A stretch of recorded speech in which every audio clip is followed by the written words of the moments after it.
എന്താ മീൻ പിടിക്കുക? വർക്ക് മാറുടെ വീടേതാ? അവൻ അവിടത്തെയാ.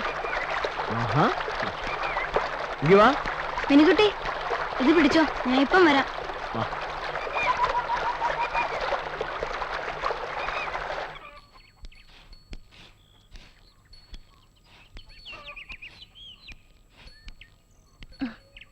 ആരാ മോനെ ഇത്? അപ്പനെ കാണാൻ വന്നതാ. ആരെന്ന് മനസ്സിലായില്ല. മൂസക്ക പറഞ്ഞിട്ട് വന്നതാ. തേനീന്ന് അത്തിക്കാരൻ ജോസ്. വരൂ, അകത്തേക്ക് ഇരിക്കാം.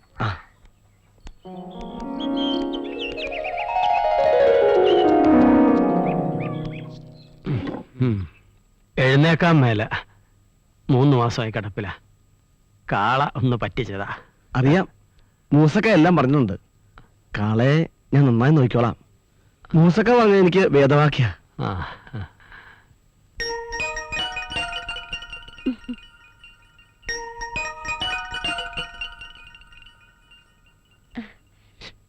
ഇത് ആലീസ്, മൂത്ത മകളാ. പിന്നെ ഇവളുടെ ഇളയതുങ്ങളാ. അപ്പാ, എന്റെ കാര്യം? ഇവൻ എന്റെ ഒരേ ഒരു മോന, തോമസ് കുട്ടി, ഇളയവൻ. ഞങ്ങൾ പരിചയപ്പെട്ടു വഴി വെച്ച്. പാവ എന്നെ പോലെ. ജോസേ, എന്തോ? കാളയുടെ കാര്യം മാത്രം പോരാ, പറമ്പിലെ കാര്യങ്ങളും കൂടി നോക്കണം. വർക്കിച്ചൻ പറയുന്നത് ജോസ് ചെയ്യൂ. എന്റെ അപ്പം പുലിമടയിൽ തോമ എന്നെ ഒന്നേ പഠിപ്പിച്ചിട്ടുള്ളൂ, വിശ്വാസം. അത് തെറ്റിയ വത്തിക്കാനിലെ പള്ളിയിൽ കത്തണ മെഴുകുതിരിയാണേലും ജോസ് ഊതിക്കെടുത്തും.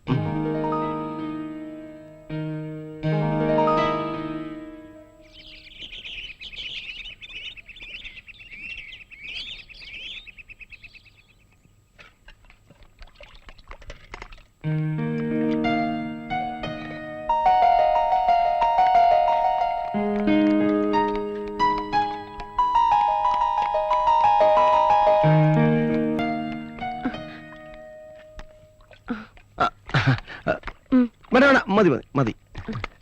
എടി, കറി എന്തെങ്കിലും ഇറക്കി വെച്ചിട്ടേ ആ പിള്ളേരുടെ തുണിയെടുത്ത് നനയ്ക്കാൻ നോക്ക്.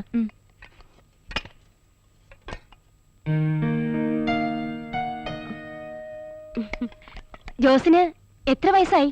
38. ആ, പിന്നെന്താ ഇതുവരെ കെട്ടാഞ്ഞേ? ഒന്നും ഒത്തു വന്നില്ല. നല്ല പ്രായത്തിൽ കെട്ടണം, അല്ലെങ്കിലേ മക്കള് വളരുമ്പോ അപ്പൻ വയസ്സാകും.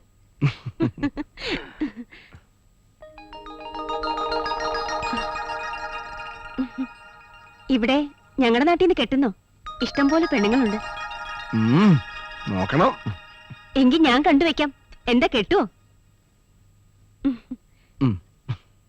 കാലത്ത് ദോശയ്ക്ക് ഉപ്പില്ല, കറിക്ക് എരിയില്ല, മടുത്തു ഇവിടത്തെ പാചകം. അതിനിപ്പോ ഞാനെന്ത് വേണം? പച്ചയായിട്ട് പറഞ്ഞ മാഷിന് മനസ്സിലാവില്ലേ? ആ നസ്രാണി പെണ്ണ കെട്ടുന്ന കാര്യ മാഷ് പറഞ്ഞു വരുന്നത്. ഓഹോ, അതാണ് മനസ്സിലിരിപ്പ്. ഞാൻ പെണ്ണ് കെട്ടിട്ട് വേണം നിങ്ങൾക്കെല്ലാം ഇഷ്ടം ഉണ്ണാൻ. എന്നാ പിന്നെ മാഷിന് കെട്ടിക്കൂടെ? അതൊക്കെ വലിയ ചെലവല്ലേ മാഷെ? ഒറ്റത്തടിയായിട്ട് ഇവിടെ ജീവിക്കുന്നത് തന്നെ വലിയ പാടാ. മാഷെ, ആ ചായ ഒന്ന് ഇറക്കി വെക്കും മാഷെ. അയ്യോ, ഏത് ചായ? ചായക്കുള്ള പാൽ അടുപ്പത്ത് വെച്ചിട്ടാ ഞാനിവിടെ വന്നിരുന്നത്. കറിക്കുള്ള അറപ്പാണെന്ന് കരുതി ഞാനതിൽ മീനെടുത്തിട്ടല്ലോ. എന്തായാലും സുഖമായി. പാലിൽ പുഴുങ്ങിയ മീൻ. പാലും പോയി, മീനും പോയി. ഇപ്പൊ മനസ്സിലായല്ലോ എത്രയും വേഗം ഒരു പെണ്ണ് കിട്ടണോന്ന്. ശരി, നാളെ തന്നെ വർക്കി മാപ്പിളയെ പോയി കണ്ട് പെണ്ണ് ചോദിക്കണം. എങ്കിലേ വാക്കി രുചിയുള്ള വല്ലതും തിന്നാൻ പറ്റൂ. ആ ജോസിന്റെ ഓരോ നോട്ടവും പറച്ചിലും എനിക്കത് തീരെ പിടിക്കണില്ല. ചേച്ചിക്ക് എല്ലാരും സംശയം ആ ജോസേട്ടൻ എന്ത് നല്ലയാളാ. എന്നാ ആര് പറഞ്ഞു? ആരും പറഞ്ഞില്ല, എനിക്കങ്ങനെ തോന്നി. നിനക്കങ്ങനെ തോന്നും. ആളിന്റെ മെയ്വഴക്കം കണ്ട് മയങ്ങിപ്പോരുത്. അയാൾ ഏതാ എന്താ വല്ലതും നിനക്കറിയാമോ? അതൊക്കെ എന്തിനാ ഞാൻ അറിയുന്നേ? ഞാനെന്താ അയാളെ കെട്ടാൻ പോവാണോ? കെട്ടാൻ പോണോണ്ടല്ലടി, പുറത്തു നിന്ന് വന്ന ഒരുത്തൻ അയാള്. നോക്കിയും കണ്ടും പെരുമാറണമെന്നേ ഞാൻ പറഞ്ഞുള്ളൂ.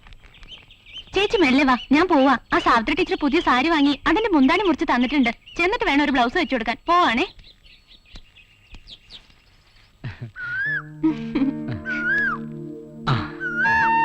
ഇപ്പൊ ഇത്തിരി സമ്പാദ്യമൊക്കെ ആയിട്ടുണ്ട്. അടുത്ത മാസത്തോടെ ബാങ്കിലെ ലോൺ തീരും. എന്നിട്ട് വേണം വേണ്ട. അതെന്താ? എനിക്ക് പേടിയാ. പേടി മാറാനല്ലേ താലി കെട്ടുന്നത്. പിന്നെ ഈ സൈക്കിളിന്റെ മുമ്പിൽ ഇയാളെ എത്തിക്കൊണ്ട് പോകുമ്പോ ഈ ഭൂമി കുലുങ്ങൂലല്ലോ. താലി കെട്ടുമ്പോ കുലുങ്ങും. ആര്? മറ്റാരല്ല, ഈ ചേലക്കര ഗ്രാമം. കുലുങ്ങട്ട് മോളെ, കുലു.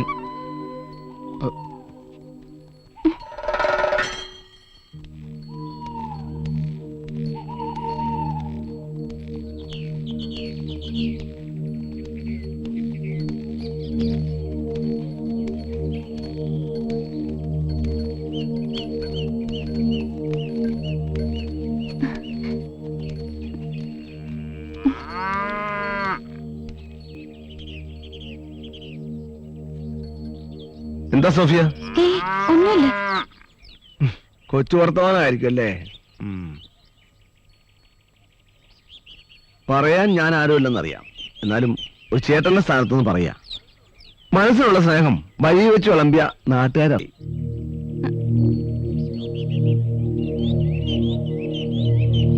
വീട്ടിലേക്ക് വരുന്നില്ലേ? സാവിത്രി ടീച്ചറുടെ ബ്ലൗസ്. എന്നാ ഞാൻ നടക്കാം. ദാ.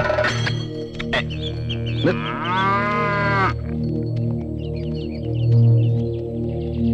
ഇല്ല, കൂട്ടിട്ടൊന്നുമില്ല.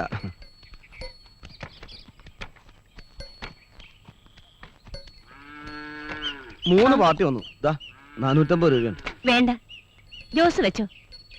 കാര്യങ്ങളൊക്കെ ഇനി ജോസല്ലേ നോക്കേണ്ടത്. അതൊക്കെ ശരി തന്നെ.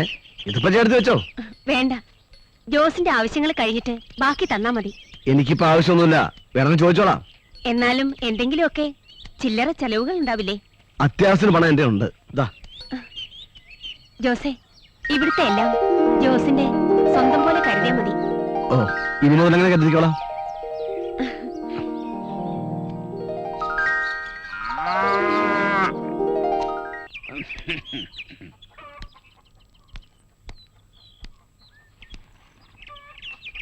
ഇതിരിക്കട്ടെ, കുറച്ച് കാശാ.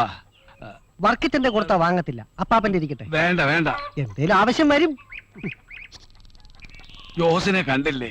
ജോസ് കാളെ കുളിപ്പിക്കാൻ പോയെന്ന് അന്നമ്മേടത്തി പറയണ കേട്ടു. ഞാൻ അവിടെ പോയി കണ്ടിട്ടേ പോവൂ. അന്നമ്മേടത്തിയെ, ഞാൻ ഇറങ്ങാ. ഓ,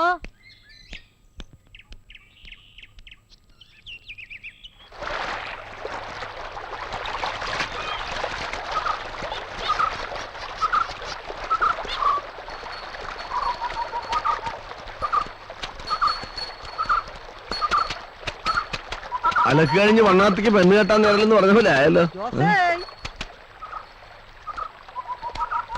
എന്താ ജോസേ വന്നപാടെ കെട്ടും പൂട്ടും ഒക്കെ ആയോ? ചേലക്കര വന്നിട്ട് നിനക്ക് കോളയല്ല. ഒരു 50-55 കിലോ വരും. എന്താ? പശുവിനെ രോഗം കുളമ്പ് രോഗം. ഇനി ഉള്ള തൂക്കം കുറയണ്ട് നോക്കിയാ കൊള്ളാം. വിക്കൂല എന്ന് പറഞ്ഞ പശുവാ. തൂക്കം കുറഞ്ഞപ്പോ കുറഞ്ഞ വിലക്ക് വിറ്റു. എല്ലാ പശുവിന്റെയും ഗതി ഇങ്ങനെ. കൊടുക്കില്ല എന്ന് പറയുകയും ചെയ്യും, കൊടുക്ക നമ്മൾ അറിയാണ്ട് കൊടുക്കുകയും ചെയ്യും.